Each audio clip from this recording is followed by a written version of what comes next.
100-day strategy and revision plan for Jan 25 CA intermediate students।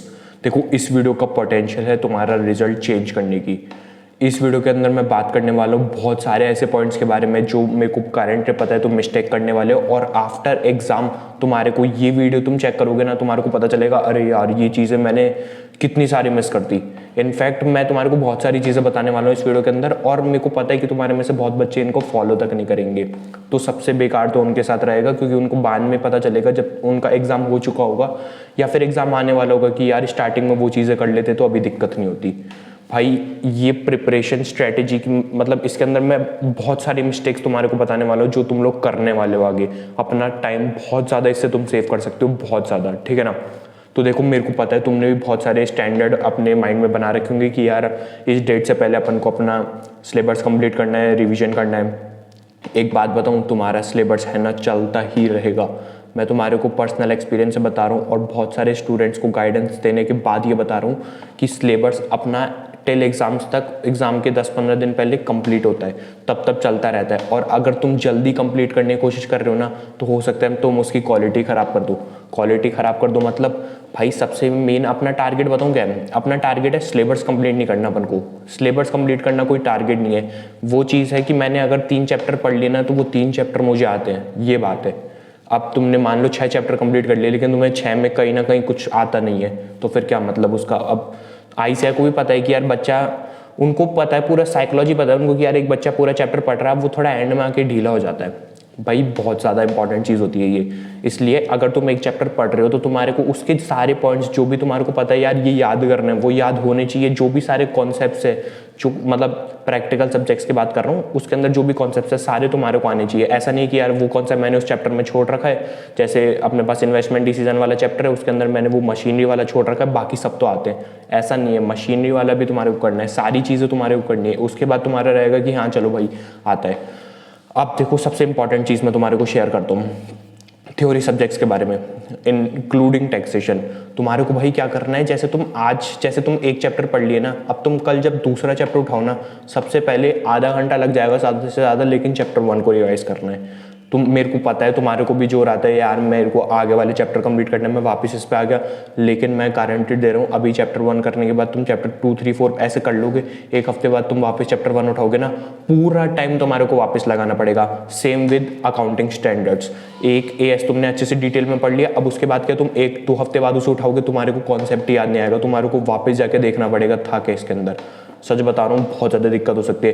As के लिए मैं तुम्हारे को एक और टिप दे देता हूँ, एक कॉपी बना लेना अलग से सिर्फ रिलेटेड टू एएस, जिसके अंदर तुम्हारे को जो भी तुमने पढ़ाना है एएस के बारे में पूरा अच्छे से उसमें नोट्स बना लो। एक बार में ऐसा पढ़ना है कि मैं लास्ट बार पढ़ रहा हूँ इस चीज़ को, मतलब इतने अच्छे से तुम्हारे को क्वालिटी पूरी लेनी है इसकी, ठीक है ना। अब देखो क्या है, जैसे अपने को क्या करना है ये सुनो, ध्यान से सुनना। अपन को चैप्टर 1 कंपाउंडिंग रिवीजन करना है। अपन को 1 के बाद 2 चालू करा तो 1 रिवाइज करा, 2 के बाद 3 चालू करा तो 1 और 2 रिवाइज करे, सारे सब्जेक्ट्स के अंदर करना है ये अपन को। इनफैक्ट जो तुम्हारे पास कॉस्टिंग वगैरह एफएम वगैरह इसके अंदर तुम फार्मूलाज वगैरह रिवाइज कर सकते हो। टैक्सेशन के लिए अगर लॉ के लिए भी तुम ऐसे रिवाइज कर सकते हो, जैसे याद करने का थ्योरी सब्जेक्ट्स में तो ऐसे याद करना है तुम्हारे को, ठीक है ना। और अकाउंटिंग स्टैंडर्ड्स का, अकाउंट्स को मैंने बता दिया, मैं 6 सब्जेक्ट कवर करके चल रहा हूँ, ध्यान रखना दिमाग में। सबसे मेन बात करते हैं टैक्सेशन के बारे में। और एक और टैक्सेशन के साथ मैं एक और चीज़ बता रहा हूँ, अगर तुम्हारे को कोई सब्जेक्ट लग रहा है कि यार ये मेरे को सबसे बेकार सब्जेक्ट लगता है यार, फिर ये सबसे हार्ड है, क्या करना है तुम्हारे को, टैक्सेशन और ये वाले सब्जेक्ट दोनों के लिए एक बेस्ट टिप बता रहा हूँ। रोज सुबह 1 घंटा अलग से निकाल लो, जिसके अंदर तुम्हारे को टैक्सेशन के नोट्स अच्छे से करने हैं, टैक्सेशन के अंदर पास होना है। सिंपल सी एक चीज़ बता रहा हूँ, टोटल इनकम में घुस जाओ, टोटल इनकम के जो क्वेश्चन है उनको अच्छे से करो, मज़ा आ जाएगा तुम्हारे को, ठीक है ना। बाकी आगे मैं एक टिप दूंगा, मतलब ओवरऑल 6 के 6 सब्जेक्ट की रिविजन टेक्निक के लिए एक टिप दूंगा, करके देखना, नेक्स्ट लेवल रिजल्ट जाएगा, मज़ा ही आ जाएगा तुम्हारे को, ध्यान रखना, ठीक है ना। अब देखो तुम्हारे को 1 घंटा टैक्सेशन के नोट सुबह डेली रिवाइज करने, और 1 घंटा तुम्हारे को जो सब्जेक्ट में प्रॉब्लम है, जैसे तुम्हारे को लग रहा है यार मेरे को ऑडिट सब्जेक्ट थोड़ा बेकार लगता है, ये मेरे को आगे दिक्कत ना कर दे, 1 घंटा सुबह अलग से निकाल लो कि हाँ भाई इसमें मैं सिर्फ इसको ही रीड मारूंगा, इसको याद करूंगा। ध्यान रखना फ़ोन से क्लासेस तक ही तुम्हारे को फ़ोन देखना है, रिवीजन याद करने के लिए तुम्हारे को फ़ोन रखना ही पड़ेगा। जब तक तुम उस पॉइंट्स को याद नहीं करोगे ऑडिट के अंदर, तब तक कुछ नहीं होने वाला। वीडियो तुमने देख लिया, अच्छा ये पॉइंट होते हैं, तुम्हारे को याद नहीं होगा जब तक तुम खुद की सेल्फ स्टडी से उसे याद नहीं कर रहे हो। ध्यान रखना। एक बहुत शानदार टिप मैं तुम्हारे को देता हूँ, देखो बहुत ज़्यादा बच्चे गलती करने वाले, सारे सब्जेक्ट की बता रहा हूँ। जब तुम्हारा एग्जाम होगा ना, उससे पहले तुम 1.5 दिन पहले जब बैठे होंगे ना, तुम्हारे को होगा यार सारे क्वेश्चंस हैं इतने सारे, अब इसको मैं कैसे सॉल्व करूँ। अभी से ही तुम्हारे को एक चीज़ करनी है, जो भी तुम क्वेश्चन सॉल्व कर रहे हो ना, उसके ऊपर गोला लगा लो। जो तुम्हारे को लगता है यार ये इंपॉर्टेंट क्वेश्चन है, ये मुझे नहीं आ रहा, या फिर ये ओवरऑल चैप्टर कवर कर रहा है, ये वाले क्वेश्चन मैं एग्जाम से 1.5 दिन पहले देखकर जाना चाहूँगा, तो वाले क्वेश्चन को तुम सर्कल मार्क कर लो। बहुत ज़्यादा तुम्हारे को एंड में बेनिफिट होने वाला है। इससे भी एक तगड़ी चीज़ बताऊँ तुम्हारे को, जैसे बहुत सारे एडवांस अकाउंट्स में ले लो तुम, टैक्सेशन के अंदर ले लो तुम, कॉस्टिंग के अंदर ले लो तुम, एफएम के अंदर ले लो तुम, इसके अंदर क्या है, बहुत सारे ऐसे क्वेश्चंस हैं जो तुम्हारे अकाउंट, ध्यान रखना अकाउंट्स के अंदर तो बहुत ज़्यादा तुम्हारे को मिलेंगे। ये सारे सब्जेक्ट्स के अंदर तुम्हारे को ऐसे क्वेश्चंस हैं जो तुम्हारे को बहुत बड़े क्वेश्चंस हैं, जिनका कॉन्सेप्ट थोड़ा मतलब अलग है, इनका वे ऑफ सॉल्विंग अलग है, और तुम्हारे को मतलब ये है कि तुमने आधा घंटा तुम्हारे को लगेगा इसका आंसर पूरा अच्छे से देखने के अंदर, ठीक है ना। अब तुम क्या है, आज तुमने देख लिया, अब तुम्हारे 1 महीने बाद वापस उस क्वेश्चन के अंदर तुम्हारे को वो याद नहीं आएगा क्वेश्चन कि यार इसको कैसे कैसे सॉल्व करना है, और तुम वापस वीडियो देखोगे यार इसका सॉल्यूशन कैसे होता है। इसलिए सबसे बेस्ट टिप बता रहा हूँ, तुमने कभी कहीं नहीं सुनी होगी।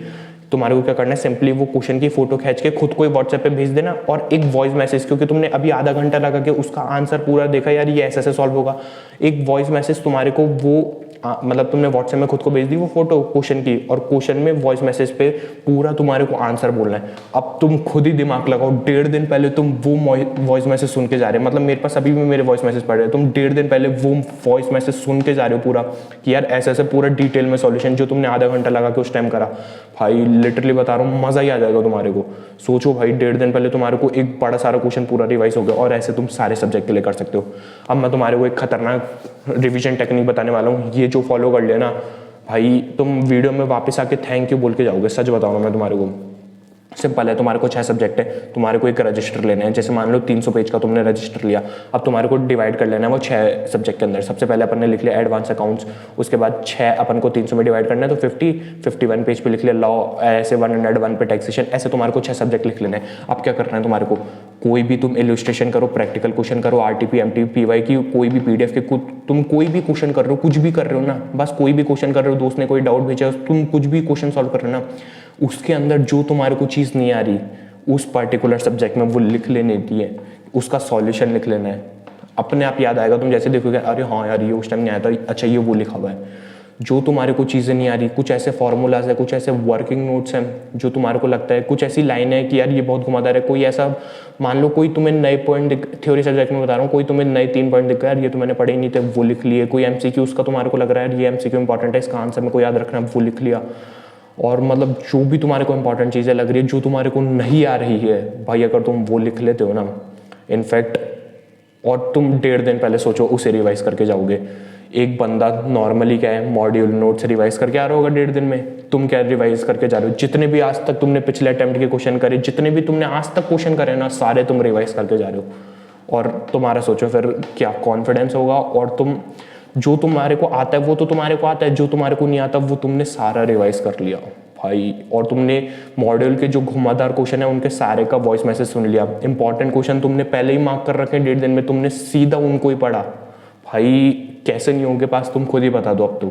ये सब चीज़ें हैं, फॉलो करना, मज़ा आ जाएगा, कोई दिक्कत नहीं आने वाली। बाकी अगर तुम्हारा कोई भी डाउट हो तो कमेंट सेक्शन के अंदर ज़रूर बताना। अगर वीडियो अच्छी लगी हो तो चैनल को लाइक और सब्सक्राइब ज़रूर से ज़रूर कर देना। तो यही था इस वीडियो के अंदर।